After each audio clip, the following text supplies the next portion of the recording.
What is going on, guys? Welcome back to the channel, and today I wanted to make a video covering all of my loadouts that are used in Call of Duty Warzone right as we're about to head into Season 6. I think as you're watching this, there's probably only just about a week left before Season 6 starts, so I'm sure the meta will change not long after this video goes up, but what I'm going to be doing is at about the midway point of every season, I'll most likely do an updated version of this video where I pretty much just explain the loadouts that I'm running for any of you that are looking for some tips on how to set up your loadouts. These are by no means the absolute best loadouts that you can use or anything like that. I tend to actually avoid most of those meta weapons like the Grau and the Bruin and stuff like that, so these are mostly just what I prefer rather than the,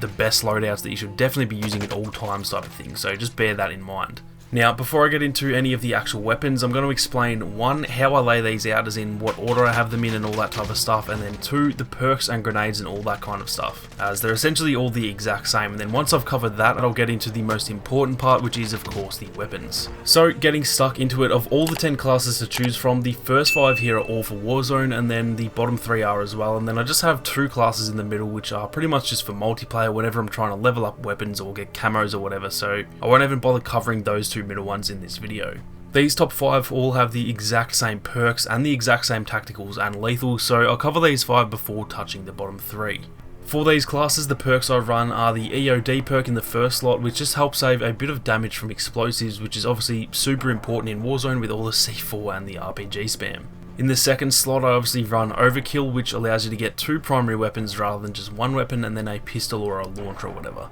Now, as for the last slot, I actually run the perk called Amped, which allows you to switch weapons faster, reload explosive weapons faster, and actually throw lethals and tacticals slightly faster as well. For this slot, most people tend to actually run Battle Hardened or Tracker, which I used to run as well, but I would definitely recommend giving Amped a try, and honestly, once you use it, I doubt you'll ever go back to anything else. Switching weapons faster doesn't at all seem like it's useful, but in those pinch situations where maybe you're out of ammo with your main weapon or you've got a sniper out or something like that, quickly switching to your secondary in a matter of probably half a second is an absolute lifesaver, and like I said, it might seem useless, but give it a shot, and I dare say once it saves you 1 or 2 times, you'll probably never want to go back. Now, as for lethal, C4 is king in my opinion, and nothing else should even really be considered. They can be used like a grenade, they can be used like a claymore or a proximity mine, and they deal way more damage than any of those other options, so they're also much more deadly, especially against vehicles. For my tacticals, I used to run a heartbeat almost exclusively, but honestly these days I just find the stun grenades to be way more useful and much less situational. For example, if someone has Ghost, then a heartbeat is pretty much useless, but if they have Battle Hardened, a stun is still going to be a huge help, so in my opinion these are much better to use, but it really does just come down to your playstyle.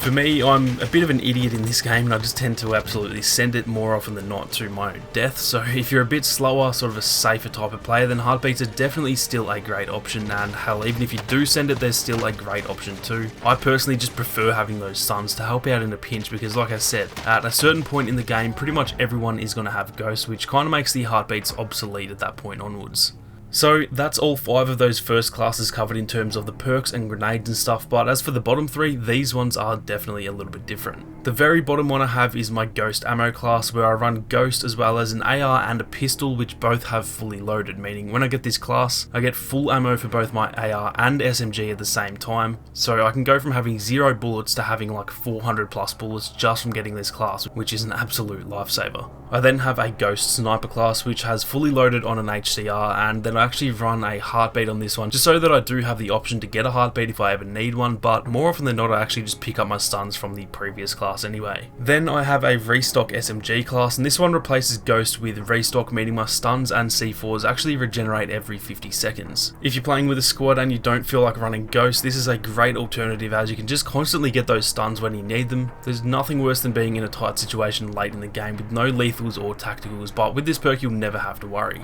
For all 3 of these classes, EOD and Amped are still there, as well as the C4s, and the only one without a stun is the Ghost Sniper class like I mentioned, just in case I really need a heartbeat for whatever reason. I pretty much just like being prepared for every situation. Now, as for the reason that they're all kind of laid out weirdly, as in there's 5 at the top and 3 at the bottom, the reason for that is that by default you'll be hovering over the first loadout when you open up the loadout box. So I have my Ghost classes down the bottom so I can quickly navigate to those by pressing up rather than going all the way down, since generally when you're getting Ghost it's because you're in a tight late game situation, so those are at the bottom for easy access so I don't have to scroll all the way down to the middle bottom options. So now with all of the perks and stuff out of the way, I'm just going to quickly touch on the weapons for each class before we finish up. So back to the first class, this is pretty much my main solo class, hence why it's first, so I can quickly grab it when I'm in a pinch, because getting a loadout in solos is probably the most terrifying experience in any video game. This class has a Ram 7 and a Kar 98, and I'll show you how both of those are set up on your screen. And the main reason I run a Ram 7 with a sniper is because it's almost a hybrid between an AR and an SMG, so the Ram has close to mid-range covered as good as any gun in the game.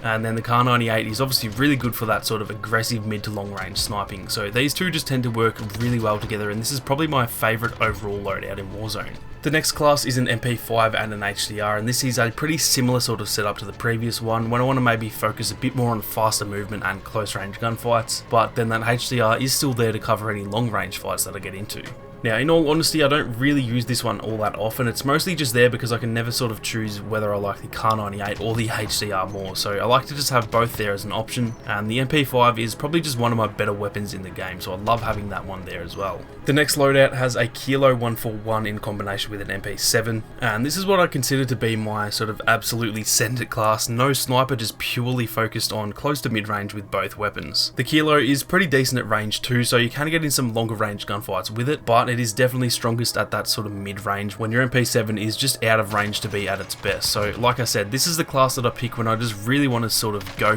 all game and just constantly be pushing people. And oftentimes when I get my second loadout, I'll actually grab that restock class rather than Ghost and just go all out with this one. Next up is the class that I pretty much change all the time. This is really just an interchangeable class depending on which guns I want to try out. Right now I have the Finn, since it's obviously nice and new and exciting, and I've been running the P90 lately, and that thing is actually a very solid weapon to use as well. Like I said, this is that class that I sort of change every other week, so this one probably will be different even by the time you're watching this, whereas the rest of these classes are pretty much set in stone for now until the meta changes a bit. Now, moving on to this 5th overkill class, this is my fully loaded class where I use the Kilo 141 and the MP5, both with fully loaded. Let's just say that I drop in at the start, die early, then come back from the gulag, and then a loadout happens to be there before I really get a chance to loot and get ammo. Then this is the one that I choose early on in that situation when I just really need some ammo. Both weapons do have to sacrifice an attachment slot in order to get that fully loaded perk, so if I do have enough ammo, I generally will just choose another class. But it is good to have this one here just in case I have no ammo and I really need some in a pinch, but I also want to get 2 weapons right from the get-go. Now, finally, for these last 3 classes, all of these have fully loaded, so the MP5 is just the same as the fully loaded class that I just mentioned, the Kilo is the same as the fully loaded class that I just mentioned, and the Sniper just changes the tac laser to the fully loaded perk. So these are all just pretty much those second loadouts. I never really grab these ones unless I've already got a loadout prior to this, so the weapons honestly aren't even that important. I've mostly just got them there in case maybe I die in the late game and then get brought back with like 20 people left or something, then I can still have Ghost or restock and full ammo if I need it. But that is going to do it for this one, guys. Those are all 8 of the loadouts that I regularly use in Warzone. All of them have a purpose. All of them have been sort of tweaked and customized over the last few months to where, honestly, right now I feel like they're probably never really going to change that much. Only really the weapons will change depending on what's the meta and what I like at the time and stuff like that. If this video did help you guys out, then be sure to leave a like down below. And if you are new, then consider subscribing to the channel with those notifications on. Thank you all very much for watching, and I'll catch you guys in the next one. Peace.